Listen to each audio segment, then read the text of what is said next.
Bismillahirrahmanirrahim. So today our topic of discussion is another important topic from the immunity module, that is lymphocytes and antibodies.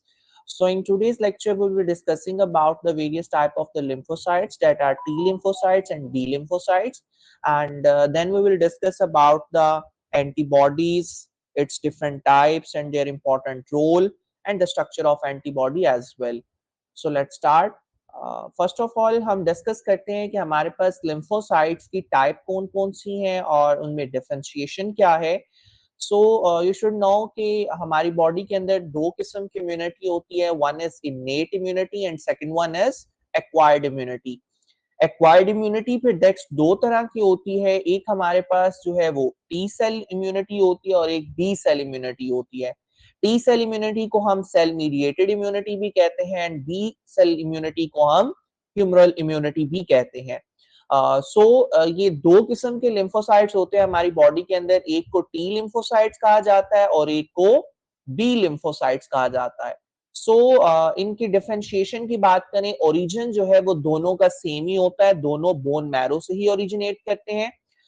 Next few slide के अंदर discuss करेंगे इनकी pre processing, कि इन्हें circulation में enter करने से पहले इनकी प्रोसेसिंग की जाती है. कहीं ऐसा ना हो कि बॉडी के जो नेचुरल सेल हैं या बॉडी के जो अपने सेल्स हैं उनके अगेंस्ट ही कहीं डिस्ट्रक्शन फिनोमिना ना स्टार्ट कर दें, उन्हें इंगल्फ करना स्टार्ट ना कर दें, डिस्ट्रॉय करना ना स्टार्ट कर दें. इस वजह से इनकी एक प्री प्रोसेसिंग की जाती है जहां इन्हें ट्रेन किया जाता है कि आपको किसे डिस्ट्रॉय करना है और किसे डिस्ट्रॉय नहीं करना. तो टी लिम्फोसाइट की बात करें तो इनको थाइमस ग्लैंड के अंदर जो है वो प्रोसेस किया जाता है. That is why they are also known as T lymphocytes. जबकि जो बी लिम्फोसाइट्स हैं ये मिड फीटल लाइफ में लिवर के जरिए इन्हें प्रोसेस किया जाता है और लेट फीटल लाइफ और बर्थ के बाद इन्हें बोन मैरो के अंदर ही प्रोसेस किया जाता है. क्लियर? फीटल लाइफ के दौरान जो है इसको लिवर के अंदर प्रोसेस किया जाता है एंड लेटर ऑन इसको प्रोसेसिंग बोन मैरो के अंदर ही कर दी जाती है. इम्यूनिटी के टाइप जिसको एक कंट्रोल करते हैं, T cell immunity cell mediated immunity को कंट्रोल करता है, जबकि बी लिम्फोसाइट्स जो है ये ह्यूमरल इम्यूनिटी को कंट्रोल करते हैं. फंक्शन की बात करें तो टी लिम्फोसाइट्स जो है वो डायरेक्ट अटैक करते हैं इन्फेक्शियस या भी कैंसरस सेल पे. उनमें पोर्स जो है वो पंच करते हैं. अल्टीमेटली उनकी सेल मेम्ब्रेन जो है वो ज्यादा परमिएबल हो जाती है, उनमें फ्लूइड एंटर करता है हमारे कोई भी कैंसरस सेल के अंदर या कोई भी इन्फेक्शियस पार्टिकल के अंदर और उसे डिस्ट्रॉय कर दिया जाता है. जबकि बी लिम्फोसाइट जो है वो प्रॉपर्ली एंटीबॉडीज बनाते हैं और उन एंटीबॉडीज जो हैं उनका काम होता है प्लान के जरिए या फिर कॉम्प्लीमेंट सिस्टम को एक्टिवेट करके डिस्ट्रॉय करना इन इन्फेक्शियस पार्टिकल्स को. एक्टिवेशन की बात करें तो टी लिम्फोसाइट्स को एक्टिवेट होने के लिए एंटीजन प्रेजेंटिंग सेल्स की जरूरत होती है. जो एंटीजन प्रेजेंटिंग सेल्स होते हैं ये बेसिकली मैक्रोफेजेस ही होते हैं. एक दफा जब मैक्रोफेजेस के ऊपर एंटीजन प्रेजेंट हो जाते हैं, एंटीजन उनकी सरफेस के ऊपर आ जाते हैं, तो उन्हीं मैक्रोफेजेस को हम क्या कहते हैं? Antigen presenting cell. और इसके लिए हमें एक स्पेशल प्रोटीन की जरूरत होती है, that is called major histocompatibility factor. इस वजह से इनको मेजर हिस्टोकम्पैटिबिलिटी कॉम्प्लेक्स जो है इसकी जरूरत होती है. तब जाके जब मैक्रोफेजेस के ऊपर आपके एंटीजन प्रेजेंट कर जाते हैं तो ultimately that is called antigen presenting cell. और ये जरूरी होता है टी लिम्फोसाइट की एक्टिवेशन के लिए. अच्छा, यूं समझ लें, आगे हम जाके बात भी करेंगे कि मैक्रोफेज जो होता है ये क्या करता है? फैगोसाइटोसिस करता है किसी भी इंफेक्शियस पार्टिकल की, किसी भी फॉरेन एजेंट की, लेकिन उसको कंप्लीटली डिस्ट्रॉय समटाइम नहीं कर पाता. जब वो कंप्लीटली डिस्ट्रॉय नहीं कर पाता तो फिर अल्टीमेटली वो क्या करता है कि एंटीजेंस को प्रेजेंट करता है अपनी सरफेस के ऊपर और दूसरे लोगों को बुलाता है. दूसरे जितने भी हमारी बॉडी के अंदर सेल्स मौजूद हैं, जितने भी हमारी बॉडी के अंदर प्रोटेक्टिव मैकेनिज्म मौजूद है, उन्हें एक्टिवेट करता है. एंटीजन प्रेजेंटिंग सेल ना सिर्फ टी लिम्फोसाइट की एक्टिवेशन के लिए डायरेक्टली इंपॉर्टेंट है बल्कि बी लिम्फोसाइट की एक्टिवेशन के लिए भी इंपॉर्टेंट है. क्योंकि जो एंटीजन प्रेजेंटिंग सेल्स है ये जब मेजर हिस्टोकम्पैटिबिलिटी फैक्टर के साथ बाइंड करेगा, अल्टीमेटली ये हेल्पर टी लिम्फोसाइट्स जो है वो जनरेट करेगा और हेल्पर टी लिम्फोसाइट्स फिर टी लिम्फोसाइट्स की हेल्प के लिए बी लिम्फोसाइट्स को भी एक्टिवेट कर देंगे. क्लियर? बी लिम्फोसाइट्स जो हैं उनकी एक्टिवेशन के लिए जरूरी होता है कि टी लिम्फोसाइट्स को एक्टिवेट करके वहां से हेल्पर टी लिम्फोसाइट्स जनरेट किए जाएं. क्लियर? सो अगर बी लिम्फोसाइट्स की बात करें तो इसके दो तरीकों से इसको एक्टिवेट किया जा सकता है, या तो इसके साथ डायरेक्ट एंटीजन को बाइंड कर दिया जाए, या दूसरा हेल्पर टी लिम्फोसाइट्स की असिस्टेंस की मदद से इसको एक्टिवेट किया जाता है। क्लियर? सो बी लिम्फोसाइट्स जो है वो दो तरीकों से एक्टिवेट हो सकते हैं, या तो इनके साथ एंटीजन को बाइंड कर दिया जाए, या फिर जो टी लिम्फोसाइट्स ने हेल्पर टी लिम्फोसाइट्स बनाए हैं उनको उनकी मदद से हम बी लिम्फोसाइट को एक्टिवेट करके टी लिम्फोसाइट की हेल्प करें। क्लियर? स्पेसिफिसिटी की बात करें तो टी सेल के स्पेसिफिक रिसेप्टर्स होते हैं, जबकि जो एंटीबॉडीज होती हैं वो बहुत स्पेसिफिक होती हैं, डिफरेंट एंटीबॉडीज के डिफरेंट फंक्शंस होते हैं। क्लियर? डाइवर्सिटी की बात करें तो जो जीन सेगमेंट की रिकम्बिनेशन की जाती है प्री प्रोसेसिंग के दौरान थाइमस के अंदर, इसी की वजह से डिफरेंट टाइप्स के जो है टी लिम्फोसाइट्स देखने को मिलते हैं, जबकि इनकी डाइवर्सिटी जो है वो बोन मैरो के अंदर जब प्री प्रोसेसिंग हो रही होती है तो वहीं कर दी जाती है। मेमोरी सेल की बात करें तो दोनों के अंदर मेमोरी सेल्स जो है वो जनरेट करने की पावर होती है। टी लिम्फोसाइट्स भी मेमोरी सेल्स प्रोड्यूस करते हैं, जबकि बी लिम्फोसाइट्स भी मेमोरी सेल्स प्रोड्यूस करते हैं। लाइफ स्पैन की बात की जाए तो जो इनके मेमोरी टी सेल्स होते हैं ये लॉन्ग लिव्ड होते हैं, जबकि एंटीबॉडीज के प्रोडक्शन से प्रोड्यूस होने वाले प्लाज्मा सेल्स जो हैं ये शॉर्ट लिव होते हैं, लेकिन इनके भी कुछ मेमोरी बी लिम्फोसाइट्स मौजूद होते हैं जो कि लॉन्ग लिव होते हैं, काफी देर तक के रहते हैं ब्लड सर्कुलेशन के अंदर। सो जो मेमोरी सेल्स हैं वो लॉन्ग लिव्ड होते हैं, वो इसी वजह से इन्हें मेमोरी सेल कहते हैं। आगे हम पढ़ेंगे दो किस्म के हमारी बॉडी रिस्पॉन्स जनरेट करती है, one is called primary response and second one is called secondary response. तो प्राइमरी रिस्पॉन्स के दौरान जो है वो पहली दफा जब डिजीज हमारी बॉडी के अंदर होती है, कोई भी इंफेक्शियस पार्टिकल एंटर करता है, उसके अलावा एंटीबॉडीज जनरेट कर ली जाती हैं, और साथ ही साथ जो है मेमोरी सेल्स भी जनरेट कर लिए जाते हैं, ना सिर्फ बी लिम्फोसाइट्स के बल्कि टी लिम्फोसाइट्स के भी। सो यही जो मेमोरी सेल्स हैं, अगर सेकंड टाइम एक्सपोजर होगा उसी डिजीज का, उसी इंफेक्शियस पार्टिकल का, तो ये मेमोरी सेल्स इतना इंतजार नहीं करेंगे कि पहले सारा मेजर हिस्टोकम्पैटिबिलिटी फैक्टर के साथ एंटीजन प्रेजेंटिंग सेल आए, फिर हम टी सेल को एक्टिवेट करें, फिर टी हेल्पर लिम्फोसाइट बनाए, टी हेल्पर सेल जाके फिर बी लिम्फोसाइट्स को एक्टिवेट करे, फिर वो जाके प्लान मैकेनिज्म को स्टार्ट करे। इतनी देर नहीं हम करते, बल्कि हम सेकेंडरी रिस्पॉन्स में डायरेक्ट जो है वो इन्हीं बी लिम्फोसाइट्स और टी लिम्फोसाइट्स के मेमोरी सेल्स की मदद से डिस्ट्रॉय करना स्टार्ट कर देते हैं इन्फेक्शियस पार्टिकल को, या कोई भी इन्वेडर जो हमारी बॉडी के अंदर एंटर कर चुका होता है। नेक्स्ट हम बात करते हैं टी लिम्फोसाइट्स की प्री प्रोसेसिंग की, किस तरह से प्री प्रोसेसिंग की जाती है टी एंड बी लिम्फोसाइट्स की। तो प्री प्रोसेसिंग पहले समझते हैं जरूरी क्यों है। देखिए जितने भी लिम्फोसाइट्स हैं ये सारे लिम्फोसिटिक कमिटेड स्टेम सेल से जो है वो प्रोड्यूस होते हैं। हमने ब्लड मॉड्यूल के स्टार्टिंग में एक लीनिएज पढ़ी थी कि हमारी बॉडी के अंदर दो किस्म की लीनिएजेस निकलती हैं, प्लूरिपोटेंट या मल्टीपोटेंट हिमेटोपॉयटिक स्टेम सेल से। One is lymphoid lineage and second one is myeloid lineage. Lymphoid lineage में हमने बात की थी कि हमारे पास B lymphocyte and T lymphocytes बनते हैं। सो दोनों का चूंकि ओरिजिन कॉमन है, सो इन स्टेम सेल को डिफरेंशिएट करना और इन्हें स्पेसिफिक एरिया देना कि कहाँ जाके उन्हें क्या एक्शन परफॉर्म करना है और कौन से सेल के अंदर कन्वर्ट करना है, that is very important. So the stem cell must be further differentiated in specific areas to become activated T lymphocyte and to produce antibodies. T lymphocytes बनाने के लिए और प्रॉपर एक्टिवेटेड B lymphocytes से antibodies बनाने के लिए इनकी pre processing बहुत जरूरी होती है.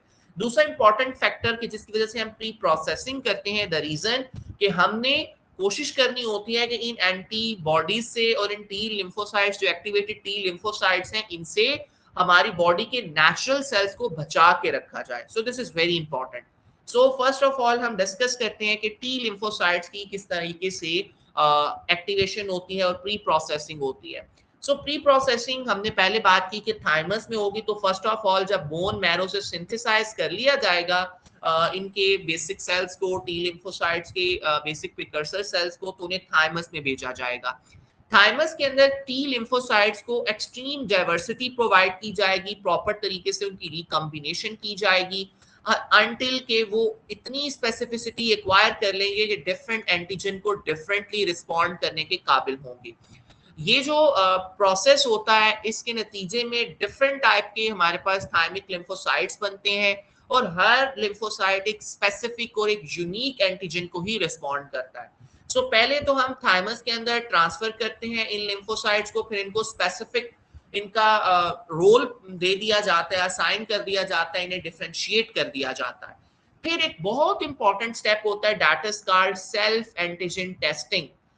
बॉडी क्या करती है कि इस चीज को चेक करने के लिए कि कहीं ये बॉडी के नेचुरल सेल को तो डिस्ट्रॉय नहीं कर रहा, तो बॉडी क्या करती है इन टी लिम्फोसाइट्स को अपने ही एंटीजन के साथ, जो बॉडी के अपने नेचुरल एंटीजन है उनके साथ इनको बाइंड करती है, और इसको देखा जाता है कि क्या ये उन नेचुरल एंटीजन के अगेंस्ट तो ही कोई एक्शन परफॉर्म नहीं कर रहे। अगर तो ये बॉडी के नेचुरल एंटीजन को भी डिस्ट्रॉय करना स्टार्ट कर दे कोई टी लिम्फोसाइट, तो हमारी बॉडी का जो थाइमस है वो उसी टी लिम्फोसाइट को डिस्ट्रॉय कर देता है। यूं समझें कि हम जनी ये अपनी फौज तैयार करके पहले इस चीज को चेक करते हैं कि इस फौज में कोई गद्दार तो नहीं है, कोई ऐसा बंदा तो नहीं है कि जो बम से अपने फौज को ही उड़ा ना दे। अगर तो ऐसे बंदे का पता लग जाए, ऐसे किसी सोल्जर का पता लग जाए कि जिसने बॉडी के नेचुरल सेल को ही जाकर डिस्ट्रॉय कर देना है, ऑटो इम्यूनिटी काज करनी है, तो हम उस सेल को थाइमस से निकलने ही नहीं देते। हम उसको फौज की जो है वो बाहर जाने से पहले, प्रॉपर जो है एलओसी पे जाने पहले, लाइन ऑफ कंट्रोल पे जाने से पहले ही हम उसे डिस्ट्रॉय कर देते हैं। उसे बाहर जाने ही नहीं दिया जाता, उसे अपने ही हम एरिया के अंदर डिस्ट्रॉय कर देते हैं। कहीं ऐसा ना हो कि बाहर एक दफा हमने रिलीज कर दिया और वहां जाके ये अपने ही सेल को कहीं डिस्ट्रॉय ना कर दे, अपनी ही टीम को कहीं जो है वो नुकसान ना पहुंचाना स्टार्ट कर दे। सो ये सेल्फ एंटीजन टेस्टिंग बहुत इंपॉर्टेंट होती है। किया ये जाता है कि जब टी लिम्फोसाइट एक दफा डिफरेंशिएट हो जाते हैं तो उन्हें अपनी ही एंटीजन के साथ बॉडी क्या करती है, अपने ही सेल की नेचुरल एंटीजन के साथ इन्हें बाइंड करती है और इंतजार करती है कि देखते हैं ये उसको रिस्पॉन्ड करता है कि नहीं। तो अगर तो टी लिम्फोसाइट अपने नेचुरल एंटीजन के अलावा ही डिस्ट्रक्शन फिनोमिना शुरू कर दे, डिस्ट्रक्शन प्रोसेस शुरू कर दे, यानी अपनी फौज के अंदर ही बम जो है वो फोड़ना शुरू कर दे, तो अल्टीमेटली ऐसे सेल को हम डिस्ट्रॉय कर देते हैं। So cell reacting to the self antigens are destroyed to prevent the autoimmunity. और मजे की बात ये है कि 90% of the T cells are eliminated through this process. इस प्रोसेस में 90% गद्दार लोग जो हैं पकड़े जाते हैं और उनको हम डिस्ट्रॉय कर देते हैं। जो रिमेनिंग 10% होते हैं जो कि नॉर्मल होते हैं, जो कि आपकी बॉडी के नेचुरल सेल की एंटीजेंस को डिस्ट्रॉय नहीं करते, उन नॉन रिएक्टिव टी लिम्फोसाइट्स को थाइमस से रिलीज कर दिया जाता है और पूरी बॉडी के अंदर ब्लड स्ट्रीम की मदद से स्प्रेड कर दिया जाता है एंड फाइनली उन्हें लिम्फॉइड टिश्यूज के अंदर स्टोर कर दिया जाता है। So this is very important. Thymus के अंदर माइग्रेट किया, थाइमस ने उन्हें डाइवर्सिटी प्रोवाइड की, स्पेसिफिक एंटीजन को रिस्पॉन्ड करने की ट्रेनिंग दी गई, फिर उनकी ट्रेनिंग को चेक किया गया कि क्या इस ट्रेनिंग के दौरान उन्हें कोई गद्दारी का एलिमेंट तो नहीं आ गया, क्या ये बॉडी के नेचुरल सेल के एंटीजन के अलावा तो लड़ने की इनके पास ताकत तो नहीं आ गई। अगर ऐसा हो तो उसे डिस्ट्रॉय कर दिया जाता है और 90% ऐसे ही सेल होते हैं जो कि प्रॉपर्ली ट्रेन होने की बजाय ओवर ट्रेन होकर अपने आप को डिस्ट्रॉय करना स्टार्ट कर देते हैं। सो ऐसे सेल्स को जो कि ऑटो इम्यूनिटी कॉज करेंगे उनको डिस्ट्रॉय कर दिया जाता है और जो रिमेनिंग 10% के खिलाफ रिस्पॉन्स जनरेट नहीं करते उनको अल्टीमेटली हम क्या करते हैं, ब्लड सर्कुलेशन की मदद से लिम्फॉइड टिश्यूज के अंदर जाके स्टोर कर देते हैं। Clear? Okay, so this is very important. Sometime it may come in your exam in the form of SQ as well.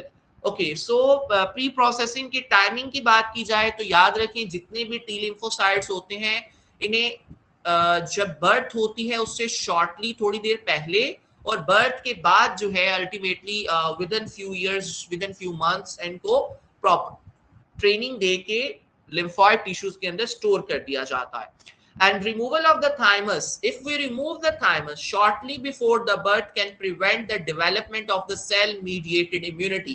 कि अगर हम thymus को remove कर दें birth से पहले ही तो ultimately कोई भी T lymphocyte जो है वो properly उसकी प्री प्रोसेसिंग नहीं होगी और ultimately T lymphocytes जो है वो generate होके हमारे lymphoid tissues के अंदर नहीं आएंगे।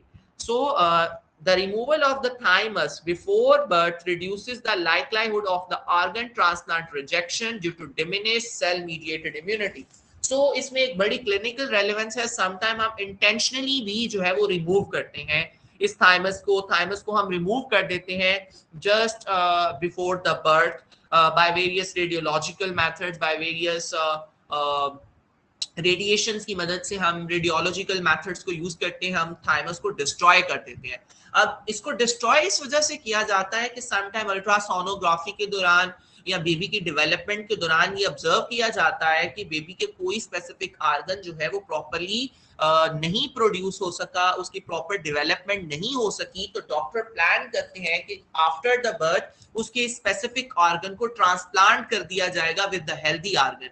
अब सवाल ये होता है कि अगर हमने इस हेल्दी आर्गन को ट्रांसप्लांट करा भी दिया तो टी लिम्फोसाइट्स तो जो कि सेल मीडिएटेड इम्यूनिटी है, हर फॉरेन सब्सटेंस को डिस्ट्रॉय करने की कोशिश करती है, वो तो अल्टीमेटली फिर डिस्ट्रॉय करना स्टार्ट कर देगा हमारे इन फॉरेन पार्टिकल्स को, जो भी हम ट्रांसप्लांट करेंगे आर्गन को। तो अल्टीमेटली फिर आर्गन ट्रांसप्लांट की रिजेक्शन से बचने के लिए बिफोर द बर्थ, जब ये आइडिया हो कि इस बच्चे को आफ्टर द बर्थ कोई ट्रांसप्लांट देना पड़ेगा, let's suppose kidney properly develop नहीं की, लिवर प्रॉपर्ली डेवलप नहीं किया, and the doctor has a plan to transplant the liver और the kidney after the birth, तो doctor before the delivery after ultimately 7 to 8 months जब thymus की proper maturation हो चुकी होती है, तो हम उस टाइम पे जो है इसको डिस्ट्रॉय कर देते हैं बिफोर द बर्थ, कि कहीं एक दफा हमने अगर इस थाइमस को प्रॉपरली मैच्योर होके आफ्टर द बर्थ आ गया और इसने टी लिम्फोसाइट्स को मैच्योर कर दिया,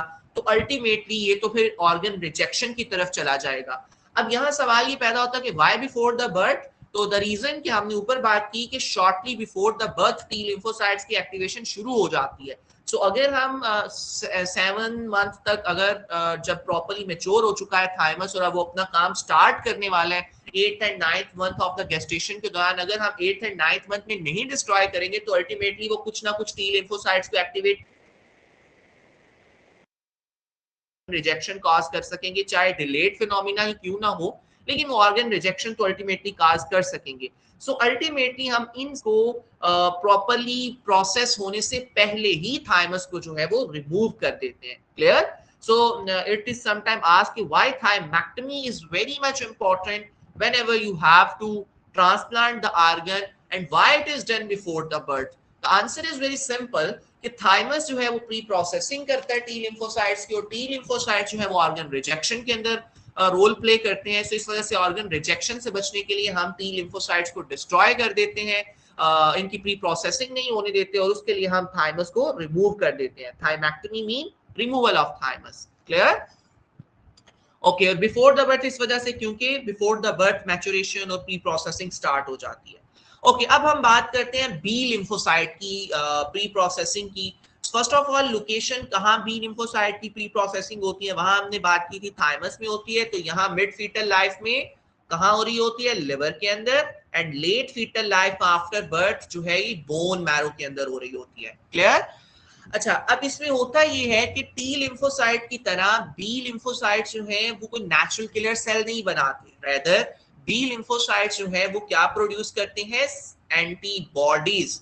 ठीक है, जो कि रिएक्टिव एजेंट्स होते हैं to the certain antigen. So antibodies जो है इनके बारे में हम आगे डिटेल से भी बात करेंगे, लेकिन आपको इतना आइडिया होना चाहिए कि एंटीबॉडीज वो प्रोटीन मॉलिक्यूल्स होते हैं जो कि एंटीजन के साथ, एंटीजन किसी भी ऐसे सब्सटेंस को कहते हैं जो कि फॉरेन हो, बॉडी की अपनी भी कुछ नेचुरल एंटीजन होती हैं, लेकिन स्पेसिफिकली एंटीजन हम उस सब्सटेंस को कहते हैं जो कि बॉडी के अंदर एंटीबॉडीज प्रोड्यूस करने की कैपेबिलिटी रखता हो। Any substance that can stimulate the production of antibody in the body is called antigen. ये बॉडी के अंदर नेचुरली भी हो सकती हैं, जिस तरह रेड ब्लड सेल के ऊपर जो है वो RH पॉजिटिव, RH नेगेटिव, फिर A एंटीजन, इसी तरह से B antigen, sometime A and B दोनों एंटीजन्स मौजूद होती हैं। तो बॉडी की कुछ नेचुरल एंटीजन्स भी होती हैं, लेकिन सिंपली एंटीजन उस चीज को हम कह देते हैं जो कि बॉडी के अंदर एंटीबॉडीज जो है वो जनरेट करने की कैपेबिलिटी रखता हो। यू नो कि जो आपकी ए एंटीजन है इसके खिलाफ भी एंटी ए एंटीबॉडी बनती है, बी एंटीजन के खिलाफ भी एंटी बी एंटीबॉडी होती है। आगे हम बात भी करेंगे, जब हम ब्लड ग्रुपिंग की बात करेंगे तो उसमें हम ये बात करेंगे कि अल्टीमेटली एंटीजन के अगेंस्ट एंटीबॉडीज भी जनरेट करती है हमारी बॉडी। बहरहाल दूसरी बात कि जो बी लिम्फोसाइट्स हैं इनकी डाइवर्सिटी ज्यादा होती है as compare to the T lymphocyte. Clear? And इनकी multiple different types of antibodies generate की जाती हैं, और हर एंटीबॉडी एक स्पेसिफिक रिएक्टिवनेस रखती है, एक स्पेसिफिक रिस्पॉन्स रखती है। क्लियर?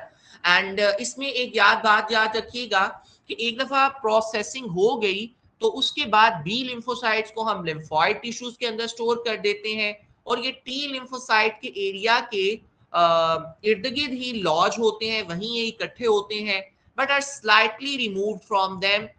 लेकिन ऐसा नहीं होता कि इनको ज्यादा डिस्ट्रॉय किया जाए। जिस तरह हम टी लिम्फोसाइट में 90% टी लिम्फोसाइट्स को डिस्ट्रॉय कर देते हैं, बी लिम्फोसाइट्स के केस में ऐसा नहीं होता, क्योंकि बोन मैरो के अंदर ही इन्हें प्रॉपर डिफरेंशिएशन करके ही बाहर प्रोसेस किया जाता है, क्योंकि सारा प्रोसेस बोन मैरो खुद कंट्रोल कर रही होती है। तो आफ्टर दिस कोई इनकी हार्श डिस्ट्रक्शन जो है वो देखने को नहीं मिलती। सिंपली जो प्रोसेसिंग के बाद बी लिम्फोसाइट सर्कुलेशन में आते हैं, उन्हें प्रॉपर लिम्फोइड टिश्यूज के अंदर जाके टी लिम्फोसाइट के इर्द गिर्द ही स्टोर कर दिया जाता है। क्लियर? So B lymphocyte की activation and pre-processing is not a difficult thing. Simply bone marrow खुद से ही इनकी proper controllability के साथ, proper check and balance के साथ जो है वो B lymphocyte को रिलीज करती है, फिर वो blood circulation के जरिए properly उस जगह जाके स्टोर हो जाते हैं जो lymphoid tissues हैं। T lymphocyte center में होते हैं, देखिए जो है वो B lymphocyte आके स्टोर हो जाया करते हैं। Clear? Okay, so this is the general overview and the general summary which we have discussed so far.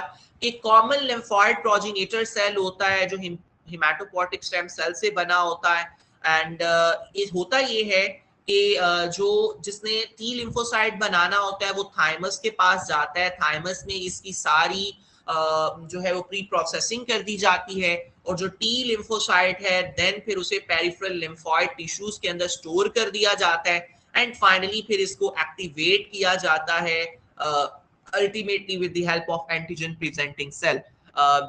दूसरी तरफ जो यही हेमाटोपोइटिक स्टेम है, ये कॉमन लिम्फोइड प्रोजेनेटर सेल्स के जरिए बी लिम्फोसाइट्स जनरेट करेगा, लेकिन इनकी प्री प्रोसेसिंग इसी बोन मैरो के अंदर ही हो जाएगी। एक दफा ये ब्लड सर्कुलेशन के अंदर चले गए तो अल्टीमेटली ये जो पेरिफेरल लिम्फोइड टिश्यूज है उनके अंदर स्टोर कर दिया जाएगा। जब ये एक्टिवेट होंगे तो ये एंटीबॉडीज बनाएंगे और प्लाज्मा सेल्स बनाएंगे। So this is the general overview which we have discuss so far कि किस तरीके से सेल मीडिएटेड इम्यूनिटी काम करती है, किस तरीके से ह्यूमरल इम्यूनिटी काम करती है। क्लियर? सो मेजर थिंग यहाँ जो है वो टी सेल की एक्टिवेशन ही है कि अल्टीमेटली हम उसको पहले ट्रेनिंग करते हैं, डाइवर्सिटी देते हैं, और फिर उसके अपनी ही एंटीजन के खिलाफ उन्हें इस्तेमाल करके देखते हैं। अगर तो वो अपनी एंटीजन को ही डिस्ट्रॉय करना शुरू कर दें तो फिर अल्टीमेटली उन्हीं सेल्स को डिस्ट्रॉय कर दिया जाता है कि कहीं वो ऑटो इम्यूनिटी ना काज कर दें। क्लियर? ओके, सो अब बात करते हैं कि एक्टिवेट किस तरह किया जाता है लिम्फोसाइट्स को। अभी तक हमने बात की कि प्री प्रोसेसिंग किस तरह की जाती है और इन्हें प्री प्रोसेसिंग के बाद लिम्फोइड टिश्यूज के अंदर स्टोर किस कर दिया जाता है। अब लिम्फोइड टिश्यू में जो स्टोर्ड टी लिम्फोसाइट और बी लिम्फोसाइट्स हैं, इसको हमने एक्टिवेट किस तरीके से करना है। Ultimately there are the few steps and these are little bit intermingling. शायद कंफ्यूज करें तो मैं इसको कोशिश करूंगा कि प्रॉपर्ली एक्सप्लेन करने की कोशिश करूं, and this is very much important when we discuss about the immunity and the activation of the lymphocyte. So first of all याद रखें कि जो मैक्रोफेजेस होते हैं ये इनका बहुत इंपॉर्टेंट रोल होता है for the activation of the lymphocytes. मैंने बताया ना कि आपके मैक्रोफेजेस ही शुरू में थोड़ी सी फैगोसाइटोसिस करते हैं और उन्हें पार्शली डाइजेस्ट करने के बाद उनको प्रेजेंट कर देते हैं अपनी सेल सरफेस के ऊपर। सो यही बेसिक मैकेनिज्म होगा। सो फर्स्ट ऑफ ऑल क्या होता है कि आपको ये पता है कि जो मैक्रोफेजेस है कहाँ मौजूद होते हैं, लिम्फोइड टिश्यूज के अंदर मौजूद होते हैं, साइनोसाइट्स के अंदर, लिम्फ नोड्स के अंदर, स्प्लीन के अंदर, और यही हमने लिम्फोसाइट्स को भी स्टोर किया होता है। So this is a very important thing कि ये उस एग्जैक्टली उसी जगह पे मैक्रोफेजेस मौजूद होते हैं जहां हमने लिम्फोसाइट्स को स्टोर किया होता है। So this is very important to know कि that they are position near the lymphocytes. कि लिम्फोसाइट्स के करीब ही पड़े होते हैं, वहीं अपना रोल परफॉर्म करते हैं, वहीं से एक्टिवेट कर देते हैं इन लिम्फोसाइट्स को। सो फर्स्ट ऑफ ऑल क्या किया जाएगा, फैगोसाइटोस किया जाएगा। We have discuss in detail कि किस तरीके से मैक्रोफेजेस जो है वो फैगोसाइटोसिस करते हैं। सो कोई भी इन्वेडिंग ऑर्गेनिज्म आएगा, इसको पहले फैगोसाइटोस किया जाएगा और पार्शली जो है वो उसको डाइजेस्ट कर दिया जाएगा, लेकिन they are unable to completely digest the all types of invading organism. तो अगर तो डाइजेस्ट हो जाए तो मामला खत्म, लेकिन अगर प्रॉपर्ली मैक्रोफेज डिस्ट्रॉय ना कर पाए और प्रॉपर्ली डाइजेस्ट कंप्लीटली डाइजेस्ट ना कर पाए इन डिफरेंट इन्वेडिंग एजेंट्स को, तो अल्टीमेटली क्या किया जाता है कि इनके जो एंटीजेनिक प्रोडक्ट्स होते हैं उन्हें मैक्रोफेजेस के साइटोसोल में रिलीज कर दिया जाता है। यानी साइटोप्लाज्म के अंदर उसके एंटीजन्स को भेज दिया जाता है, and then these antigens are passed directly to the lymphocyte via the cell to cell contact. इन्हें जो है वो सेल की सरफेस के ऊपर प्रेजेंट किया जाता है और फिर इन्हें लिम्फोसाइट्स के पास भेज दिया जाता है. So ultimately it is very much important कि हम पहले फेगोसाइटोसिस करें. अगर पार्शली डाइजेस्ट हुआ है तो उसके रिमेनिंग एंटीजन को सेल की सरफेस के ऊपर प्रेजेंट कर दें. सो एक बेसिक आइडिया देता हूं. Let's suppose if this one is your macrophage, इसने पार्शली डिस्ट्रॉय करने के बाद इन एंटीजन को अपनी सरफेस के ऊपर रिप्रेजेंट करना स्टार्ट कर दिया. So once the macrophages has representing its antigen on the surface of the macrophage that has started the phagocytosis, this is called as antigen presenting cell. Okay, so ये जो cell है इसको APC या फिर antigen presenting cell कहते हैं. Clear? So this is very much important for the activation of the lymphocyte. So होता ये है कि जब एक दफा एंटीजन प्रेजेंट हो गए सेल के ऊपर तो इट रिलीजेस इंटरल्यूकिन. क्लियर? यही मैक्रोफेज जो कि एंटीजन प्रेजेंटिंग सेल के अंदर कन्वर्ट हो गया, ये इंटरल्यूकिन जो है वो रिलीज करता है. अब इंटरल्यूकिन का काम ये होता है कि मजीद लिम्फोसाइट की ग्रोथ और रिप्रोडक्शन को कंट्रोल करता है. सो ये समटाइम आपसे पूछा जाता है what is the role of interleukin 1. सो इंटरल्यूकिन 1 जो है अल्टीमेटली एंटीजन प्रेजेंटिंग सेल से रिलीज होगा और इसका काम क्या होगा कि अल्टीमेटली ये मजीद लिम्फोसाइट्स की ग्रोथ और रिप्रोडक्शन को कंट्रोल करेगा. यहीं से फिर हम जो है वो टी सेल को एक्टिवेट कर देते हैं. Once T cell is activated, it also produces helper T cells, and helper T cells result in the activation of the B lymphocyte.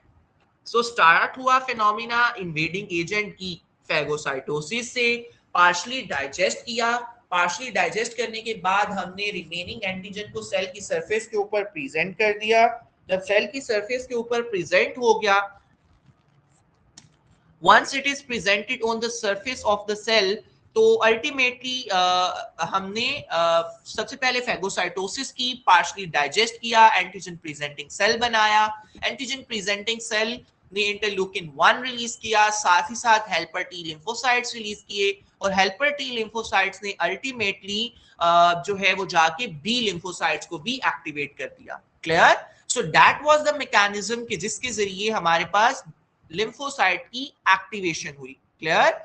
Okay, so helper T lymphocytes की हम दोबारा से एक दफा बात कर लेते हैं. Most antigen activate both T and B lymphocytes. How? because helper T lymphocytes that are being produced after the activation of the T cells, they secrete lymphokines. Clear? And the lymphokines then activates the specific B lymphocytes, and the helper T cells then help the B lymphocytes in order to produce B lymphocyte, and B lymphocyte, sorry, activate B lymphocyte, and then activated B lymphocyte produces antibody. So ये mechanism थोड़ा सा complex है. Again मैं इसको revise कर देता हूँ इस सारे मैकेनिज्म को कि हुआ ये कि हमारे पास बेसिकली हमने जो ही कोई फॉरेन पार्टिकल को एंटर किया, उसको इनगल्फ कर लिया हमारे फेगोसिटिक सेल ने, मैक्रोफेज ने. फेगोसाइटोसिस हुई, फेगोसाइटोसिस के नतीजे में पार्शली डाइजेस्ट कर लिया गया और रिमेनिंग पोर्शन को प्रेजेंट कर दिया गया ऑन द सेल सरफेस. एक दफा सेल सरफेस के ऊपर रिप्रेजेंट हो गए, एंटीजन प्रेजेंटिंग सेल बन गए. उसने इंटरल्यूकिन 1 रिलीज किया जिसने इनकी मजीद लिम्फोसाइट्स की ग्रोथ और एक्टिवेशन को कंट्रोल किया, इनकी रिप्रोडक्शन को कंट्रोल किया. साथ ही साथ जो है वो टी लिम्फोसाइट्स को एक्टिवेट कर दिया गया और हेल्पर टी लिम्फोसाइट्स बना दिए गए. हेल्पर टी लिम्फोसाइट ने लिम्फोकाइंस रिलीज किए और लिम्फोकाइंस ने जाके बी लिम्फोसाइट्स को एक्टिवेट कर दिया और फाइनली बी लिम्फोसाइट्स फिर एंटीबॉडी जनरेट करने के लिए जो है वो रेडी हो गए. क्लियर? सो नेक्स्ट बात करते हैं हम antibody formation by the plasma cell. So एक बात याद रखें कि बी लिम्फोसाइट्स जो हैं वो तब तक डोरमेंट रहते हैं जब तक उन्हें कोई स्पेसिफिक एंटीजन नहीं नजर आ जाती. मैक्रोफेज जो है वो प्रेजेंट करते हैं एंटीजन को to the B lymphocyte as well as T lymphocyte. B lymphocyte specific to the antigen enlarge in the lymphoblast. जो बी लिम्फोसाइट्स होते हैं जब उन्हें एक स्पेसिफिक एंटीजन नजर आती है तो वो इनलार्ज होते हैं. जो उनके प्रीकर्सर सेल्स होते हैं लिम्फोब्लास्ट वो इनलार्ज होते हैं. लिम्फोब्लास्ट जो है वो प्लाज्मा ब्लास्ट के अंदर कन्वर्ट हो जाते हैं और वो प्लाज्मा सेल्स बनाते हैं। Clear? So this is again complex कि यूं ही कोई स्पेसिफिक एंटीजन आई, बी लिम्फोसाइट के जो प्रिकर्सर सेल्स थे लिम्फोब्लास्ट वो इनलार्ज हुए, उन्होंने प्लाज्मा ब्लास्ट को जो है वो अल्टीमेटली जो है प्रोड्यूस किया, और प्लाज्मा ब्लास्ट जो है वो प्लाज्मा सेल्स के प्रिकर्सर सेल्स होते हैं। सो प्लाज्मा ब्लास्ट जो है वो प्रोलिफरेट करते हैं और large number of the plasma cells produce करते हैं। प्लाज्मा सेल्स जो है वो गामा ग्लोबुलिन एंटीबॉडी जो है उसे प्रोड्यूस करती है, और एंटीबॉडी को फिर लिम्फ और फिर फाइनली ब्लड के अंदर भेज दिया जाता है। So this is the mechanism how our body works. जो ही कोई एंटीजन, कोई भी फॉरेन सब्सटेंस बॉडी के अंदर आया, मैक्रोफेज ने इनगल्फ किया, पार्शली डाइजेस्ट किया, एंटीजन को प्रेजेंट किया, हेल्पर टी लिम्फोसाइट्स को जनरेट किया, इंटरलूकिन 1 को जनरेट किया, इंटरलूकिन 1 ने मजीद इनकी ग्रोथ और रिप्रोडक्शन ऑफ द लिम्फोसाइट्स को कंट्रोल किया। इंटरलूकिन 1 की यही इंपॉर्टेंस है कि इसने सिंपली इनकी ग्रोथ एंड रिप्रोडक्शन को कंट्रोल करना है। फिर हमने टी लिम्फोसाइट्स को एक्टिवेट तो डायरेक्टली एंटीजन प्रेजेंटिंग सेल से ही कर लिया, और जब हमने एक्चुअली इन्हें CD8 रिसेप्टर के साथ जाके बाइंड करवाया मेजर हिस्टोकम्पैटिबिलिटी फैक्टर 1 को, कि हम आगे जाके अपकमिंग लेक्चर्स के अंदर इसके ऊपर और बात करेंगे। फाइनली दूसरी तरफ क्या हुआ कि हमने टी हेल्पर लिम्फोसाइट्स की मदद से लिम्फोकाइंस रिलीज किए, लिम्फोकाइंस ने जाके अल्टीमेटली बी लिम्फोसाइट्स को एक्टिवेट कर दिया। और बी लिम्फोसाइट किस तरह एक्टिवेट होते हैं, जो ही ये सारा फिनोमिना हो जाता है वो लिम्फोब्लास्ट जो कि उनके प्रिकर्सर सेल्स हैं उनको इनलार्ज करते हैं, वहां से प्लाज्मा ब्लास्ट बनाते हैं, प्लाज्मा ब्लास्ट से प्लाज्मा सेल्स बनते हैं, और plasma sales ultimately antibodies generate करते हैं। क्लियर? एंटीबॉडीज को लिम्फ और ब्लड की मदद से फाइनली सर्कुलेट करा दिया जाता है through out the body. Okay, so antibody production rate sometime MCQs में पूछा जा सकता है कि प्लाज्मा सेल्स जो हैं वो ऑलमोस्ट 2000 एंटीबॉडीज पर सेकंड जो है प्रोड्यूस कर सकते हैं, and this continues for the several days और the weeks until plasma cell dies. जब तक प्लाज्मा सेल की जिंदगी होती है तब तक वो 2000 एंटीबॉडी पर सेकंड बना सकता है। So this is the beauty of the nature कि हमें कितने एक्टिवेटेड सेल्स दिए गए कि once they are activated, once plasma cells are activated, they can produce 2000 of antibodies per second. Clear? और ये कई कई दिनों तक, कई कई हफ्तों तक फिनोमिना चलता रहता है until or unless कि हमारे प्लाज्मा सेल की डेथ ना हो जाए। क्लियर? ओके जी, सो अब हम दो किस्म के रिस्पॉन्सेस की बात कर लेते हैं। हमने बात की कि हमारे जो है जो ही कोई एक्सपोजर होता है तो एक बहुत लेंथी प्रोसीजर के जरिए जो है वो इन बी लिम्फोसाइट्स और टी लिम्फोसाइट्स को एक्टिवेट किया जाता है। लेकिन यहाँ एक बात याद भी रखें कि हमारी बॉडी दो किस्म के रिस्पॉन्सेस जनरेट करती है, one is primary response and second one is secondary response. जो प्राइमरी रिस्पॉन्स है वो तो सिंपल वही रिस्पॉन्स जो हम अभी डिस्कस किए कि इनगल्फ होगा, प्रेजेंट होगा, एंटीजन प्रेजेंटिंग सेल बनेगा, टी लिम्फोसाइट्स एक्टिवेट होंगे, हेल्पर टी लिम्फोसाइट्स बनेंगे, लिम्फोकाइंस रिलीज करेंगे, प्लाज्मा ब्लास्ट बनेंगे, प्लाज्मा सेल्स बनेंगे और एंटीबॉडीज बनेंगी। But it is a very delayed phenomena, और ये काफी जो है वो थोड़ी देर के लिए रहता है, कई हफ्तों तक मैक्सिमम रह सकता है, वीक्स तक इसकी पोटेंसी होती है। लेकिन एक खास बात कि इसी प्रोसेस के साथ साथ कुछ स्पेशल मेमोरी सेल्स भी जनरेट किए जाते हैं लिम्फोब्लास्ट से, बी लिम्फोसाइट्स के। और अल्टीमेटली याद रखिए प्लाज्मा सेल के जो है वो मेमोरी सेल नहीं होते, बी लिम्फोसाइट्स के मेमोरी सेल्स होते हैं। सो बी लिम्फोसाइट के हम मेमोरी सेल्स जनरेट कर लेते हैं, और यही बी लिम्फोसाइट्स के जो मेमोरी सेल्स होते हैं बाद में कन्वर्ट हो जाते हैं प्लाज्मा सेल्स में, जो ही जब सेकंड टाइम कोई एक्सपोजर होता है उसी इंफेक्शियस पार्टिकल का।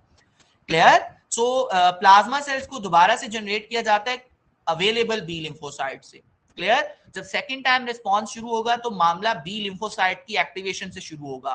बस बी लिम्फोसाइट एंटीजन के आने से एक्टिवेट हो जाएंगे, और इसमें इतना लंबा चौड़ा प्रोसेस हमें नहीं देखने को मिलेगा।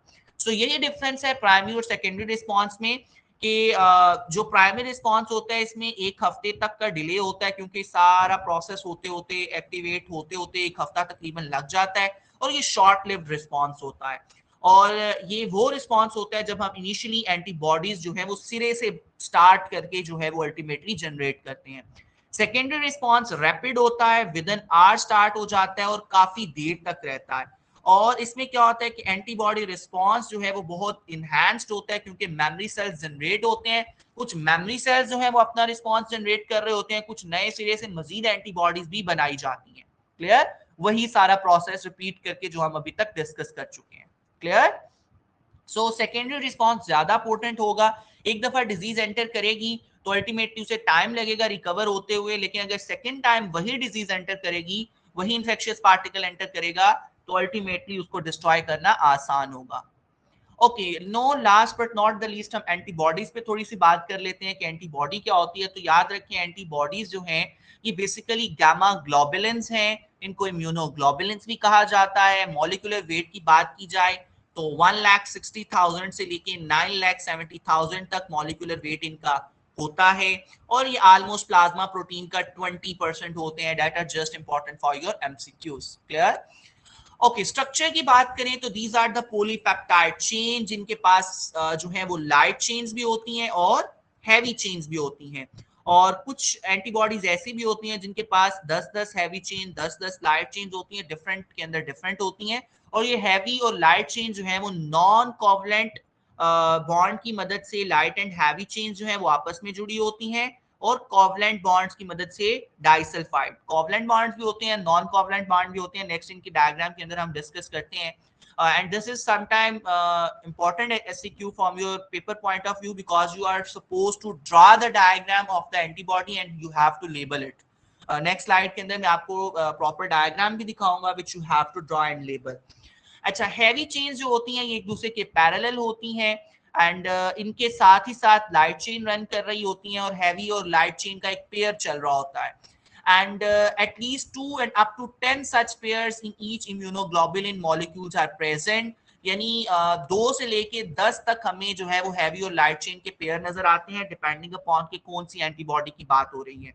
अब इसमें दो किस्म के पोर्शन होते हैं, one is variable portion and second one is constant portion. Variable portion name खुद सेल्फ एक्सप्लेनेटरी है कि वेरिएबल होगा, डिफरेंट एंटीबॉडीज में डिफरेंट होगा ये पोर्शन, एंड इसी की वजह से स्पेसिफिकली जो है वो डाइवर्सिटी आती है हमारी एंटीबॉडीज के अंदर। जो एंटीबॉडीज डिफरेंट एंटीजन को रिस्पॉन्ड करती हैं वो सिर्फ इसी वजह से है कि डिफरेंट एंटीबॉडीज का डिफरेंट जो है वो वेरिएबल पोर्शन होता है। जबकि constant portion name self explanatory है, ये वो पोर्शन है कि जो अल्टीमेटली हर एंटीबॉडी के अंदर सेम होगा। इसका काम क्या होता है? टिश्यूज के साथ एडहेयर कराना एंटीबॉडीज को, फिर अटैचमेंट कराना कॉम्प्लीमेंट कॉम्प्लेक्सेस की, मेम्ब्रेन को पास करवाना, और इसी तरह के दूसरे बायोलॉजिकल फंक्शंस को कंट्रोल करना कांस्टेंट पोर्शन का काम होता है। जबकि वेरिएबल पोर्शन का काम सिलेक्टिविटी और स्पेसिफिसिटी जनरेट कराना होता है एंटीबॉडी के अंदर। Clear? Okay, so this is actually the general structure of the antibody. इसमें आप ऑब्जर्व कर पा रहे हैं कि लाइट चेन्स आपको नजर आ रही हैं, और लाइट चेन के साथ साथ आपको हैवी चेन्स भी नजर आ रही हैं। So this one is actually the heavy chain, और हैवी चेन के साथ साथ आपको यहाँ पेयर नजर आ रहा है लाइट चेन का। वो पोर्शन के जहां आपको ये हैवी चेन और लाइट चेन एक दूसरे के पैरेलल नजर आए, that is called variable portion. And जो आपका कांस्टेंट पोर्शन होता है that only constitutes of heavy chains. ये समटाइम आपसे सवाल पूछा जाता है कि variable portion consist of heavy chain, light chain, both, none. Answer is both. Sometime पूछा जाता है constant portion is comprised of, answer is heavy chains. Constant portion में आपको लाइट चेन्स नजर नहीं आती। क्लियर? देन हैवी चेन और light chain जो है आपस में डाइसल्फाइड बॉन्ड की मदद से जुड़े होते हैं। इसी तरीके से आपको जो है आपकी वो रीजन के जहां हैवी चेन और लाइट चेन जो है वो एक दूसरे के पैरेलल हैं, और दूसरा वो रीजन के जहां आपका हैवी चेन एक दूसरे के पैरेलल हैं, इन दोनों को आपस में कनेक्ट करने के लिए हमारे पास हिंज रीजन मौजूद होता है। So this is the basic diagram which you are supposed to draw and label in your exam if you got this question, that draw and label the diagram of the antibody. Clear? So ये हमारे पास antigen binding site है। ये जो ये antigen आपको नजर आ रही है, और ये जो साइट है that is very specific, that is called antigen binding site, and ये वेरिएबल पोर्शन में मौजूद है। मतलब डिफरेंट एंटीजन जो है वो डिफरेंट एंटीबॉडीज के साथ जो बाइंड होती हैं, और जो सिलेक्टिविटी और स्पेसिफिसिटी का प्रोसेस है वो इसी वेरिएबल पोर्शन की वजह से आ रहा होता है। क्लियर? क्योंकि इसी वेरिएबल पोर्शन में एंटीजन बाइंडिंग साइट मौजूद होती है। क्लियर? ओके, सो स्पेसिफिसिटी की बात कर लें तो हम बात तो कर चुके, एक दफा इसको रीड भी कर लेते हैं कि यूनिक अमाइनो एसिड सीक्वेंस होता है वेरिएबल रीजन्स के अंदर and it creates the different steric shapes for the different antigen. Different antigen जो है वो डिफरेंट एंटीबॉडीज के साथ इसी वजह से बाइंड करती हैं क्योंकि एंटीजन बाइंडिंग साइट डिफरेंट होती है हर एंटीबॉडी की। एंटीजन जो है वो एंटीबॉडी का एक मिरर इमेज होता है। जस्ट लाइक आपके एक हाथ में दूसरा हाथ जो है उसकी उंगलियां एग्जैक्टली फिट आती हैं, बिल्कुल इसी तरह एंटीजन और एंटीबॉडी का जो इंटरेक्शन है वो भी इसी स्पेसिफिसिटी पे डिपेंड करता है। जिस तरीके से आप इंजाइम के अंदर बात करते हैं कि जिस किस्म का आपका इंजाइम होगा उसी के कंपैटिबल स्ट्रक्चर जो है अगर सबस्ट्रेट का होगा तो वो बाइंड कर पाएगा। बिल्कुल इसी तरीके से अगर एंटीजन का जो स्ट्रक्चर है एग्जैक्टली एंटीबॉडी के स्ट्रक्चर जैसा होगा तो अल्टीमेटली जो है वो आपका एंटीजन और एंटीबॉडी एक दूसरे के साथ इंटरेक्ट कर पाएगी। अब एंटीजन और एंटीबॉडी जो है वो एक दूसरे के साथ मल्टीपल बॉन्ड्स की मदद से जो है वो बाइंड करते हैं। That include hydrophobic bonding, hydrogen bonding, ionic interaction, van der Waal forces and जो है अफिनिटी कांस्टेंट एक हम वैल्यू डिटरमिन करते हैं जिससे मदद से हम ये पता लगाते हैं कि क्या ये बाइंड कर भी पाएगा इसके साथ कि नहीं। सो बाइंडिंग स्ट्रेंथ मालूम करने के लिए हमारे पास कांस्टेंट होता है that is called affinity constant. Clear? And most antibodies are bivalent, उनके पास दो दो बाइंडिंग साइट्स होती हैं, जिस तरह हमने प्रीवियस स्लाइड के अंदर भी देखा कि दो एंटीजन बाइंडिंग साइट थी। लेकिन कुछ एंटीबॉडीज के अंदर 10 बाइंडिंग साइट्स तक भी होती हैं। हमने बात की ना कि 2 से लेके 10 तक वेरिएबल पोर्शन जो है वो एग्जिस्ट करते हैं। उसके पास 2 बाइंडिंग साइट हैं, उसी के पास 10 बाइंडिंग साइट भी मौजूद हैं। क्लियर? जिसमें 10 लाइट चेन और 10 हैवी चेन्स होंगी, तो अल्टीमेटली उसमें 10 जो है वो हमें वेरिएबल पोर्शंस मिलेंगे और अल्टीमेटली उसमें 10 बाइंडिंग साइट्स होंगी एंटीजन के लिए। Clear? Okay, so these are the various classes of the antibodies and you should be very clear about their function and इनको याद रखने का एक बेसिक निमोनिक भी जो है वो यूज किया जाता है, that is game D, GAMED। so IgG, IgA, IgM, IgE and IgD। now let us discuss their function। जो IgG है इसका काम क्या होता है कि ये लॉन्ग टर्म इम्यूनिटी प्रोवाइड करती है और इसके बारे में एक बात याद रखनी है, it can cross the placenta. To memorise this you can just use this mnemonic and association कि IgG, G stands for gestation, और गेस्टेशन पीरियड के दौरान ही प्लेसेंटा चूंकि डेवलप होता है फीटस के साथ, तो गेस्टेशन के दौरान प्लेसेंटा को क्रॉस करने वाली वाहिद एंटीबॉडी IgG है, ये याद रखिएगा। एंड जो IgA है, यूं समझ लें ए आपके अल्फाबेट्स जो हैं वो ए से स्टार्ट होते हैं और जो पहली पहली एंटीबॉडी जो किसी इन्वेडर को एंटर होने से भी रोकती है that is IgA। Clear? so it provide the localized immunity on the mucosal surface and prevent the pathogen adherence to the body। and I remember that when I was a student of my first professional exam, I got this MCQs in my exam that which of the antibodies responsible for the uh, preventing of the invaders to get entry into the body। so the answer is IgA। IgA alphabet A से start हो रहा है, तो यहीं से आप start कर सकते हैं कि A अल्फाबेट यानी जो ही कोई इन्वेडर आएगा तो स्टार्ट कहां से होगी इम्यूनिटी IgA से, ये एंटर ही नहीं होने देगी किसी भी फॉरेन पार्टिकल को। IgM जो है ये आप इस तरह याद रख सकते हैं, it's a mega thing. Ultimately जो मास्टरमाइंड है वो हमारे पास IgM ही है। IgM फर्स्ट रिस्पॉन्डर होता है, एक दफा एंटीजन या कोई भी फॉरेन पार्टिकल हमारी बॉडी के अंदर आ गया, आने से रोकने वाला IgA है, लेकिन एक दफा आ गया तो फिर आप मास्टरमाइंड को बुलाएंगे और मास्टरमाइंड आके अल्टीमेटली पहला रिस्पॉन्डर बनेगा और प्राइमरी इम्यून रिस्पॉन्स को स्टार्ट कराएगा, कॉम्प्लीमेंट सिस्टम को स्टार्ट कराएगा। सो IgM is the ultimate mastermind कि जिसने एक दफा एंट्री के बाद हर चीज को डिस्ट्रॉय करना है। क्लियर? IgE जो है इसका काम बहुत आसानी से आप याद रख सकते हैं, ई से एलर्जी, ई से ही आप एलर्जी स्टार्ट कर लीजिएगा एंड ई से ही आपको IgE याद रहेगी। सो इसका बेसिक काम एलर्जिक रिस्पॉन्स में होता है और ये पैरासाइट्स के अगेंस्ट जो है वो डिफेंस प्रोवाइड करती है।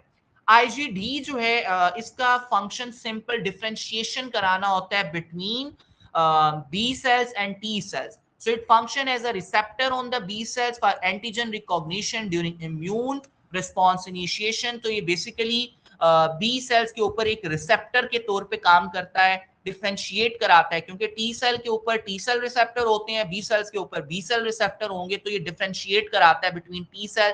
सो डी से डिफरेंशिएशन, डी से आपका आईजीडी। तो इस तरह से आप इनको याद करने का एक बेसिक सा निमोनिक बता दें। And some time you got this SCQ in your exam, give the important role of each type of antibody. So you have to write down this table in your exam, and I have given you the mnemonic as well in order to memorize this. Clear? Okay. Last पे हम देख लेते हैं कि antibody का mechanism of action क्या होता है, एंड इसके लिए भी अगेन हम निमोनिक यूज करते हैं, that is plan. Again mnemonic क्या है? प्लान। लेकिन याद रखिएगा ये है direct role, antibody directly plan mechanism के जरिए काम करती हैं, लेकिन इनका एक और तरीका भी होता है, दैट इज इनडायरेक्ट मैकेनिज्म। कल डिस्कस करेंगे हम उसको, जिसमें हम कॉम्प्लीमेंट कैस्केड पढ़ेंगे कि कॉम्प्लीमेंट सिस्टम की एक्टिवेशन होती है, और उस तरीके से जो है वो हम प्लान मैकेनिज्म को स्टार्ट करा के अल्टीमेटली जो है वो कॉम्प्लीमेंट सिस्टम जो है वो अल्टीमेटली फिर आगे ओपलान का एक सिस्टम होता है उसको करता है, वो भी एक निमोनिक से हम डिस्कस करेंगे ओपलान का से। बहरहाल अभी के लिए डायरेक्ट रिस्पॉन्स देख रहे हैं एंटीबॉडी का, तो वो 4 तरीकों से होता है plan. P stands for precipitation, L stands for lysis, N stands for neutralization and A stands for agglutination. Clear? So agglutination में हम क्या करते हैं, एंटीबॉडी जो है वो मल्टीपल लार्ज पार्टिकल यानी बैक्टीरिया, रेड सेल जिसको हमने डिस्ट्रॉय करना है, उसके साथ बाइंड करके क्लम्पिंग काज कर देते हैं। क्लियर? क्लम्प बना देते हैं। प्रेसिपिटेशन में हम क्या करते हैं, एंटीजन एंटीबॉडी कॉम्प्लेक्स को इनसॉल्युबल सब्सटेंस के अंदर कन्वर्ट करके प्रेसिपिटेट कर देते हैं। न्यूट्रलाइजेशन में हम क्या करते हैं कि एंटीबॉडीज को एंटीजन साइट्स के ऊपर, एंटीजन एजेंट के ऊपर जाके बाइंड करा के उसे कवर कर देते हैं कि कोई डिजीज ना काज कर सके। और लाइसिस क्या है कि पोटेंट एंटीबॉडीज डायरेक्टली अटैक करके जो भी फॉरेन सब्सटेंस है उसकी मेम्ब्रेन को डिस्ट्रॉय कर देंगे और सेल की लाइसिस करा देंगे। डायरेक्टली अटैक करेंगे, मेम्ब्रेन को रप्चर्स करेंगे और सेलुलर एजेंट को डिस्ट्रॉय कर देंगे। So this is actually the direct mechanism of the action of antibody. Indirect mechanism by complement system जो है वो अपने upcoming lecture के अंदर देखेंगे। And that was all about for today's lecture, in which we discuss about the lymphocytes, their pre-processing, their activation, their maturation, and then we discuss about the antibody, its structure, its various classes, their role, and finally the mechanism of action of antibody. So I hope so you enjoyed the lecture. In the next lecture, we'll be discussing about the complement system, its activation, and finally its role in order to produce the antibodies, and finally its role to produce the immunity in the body. So till then, keep learning and enjoying physiology.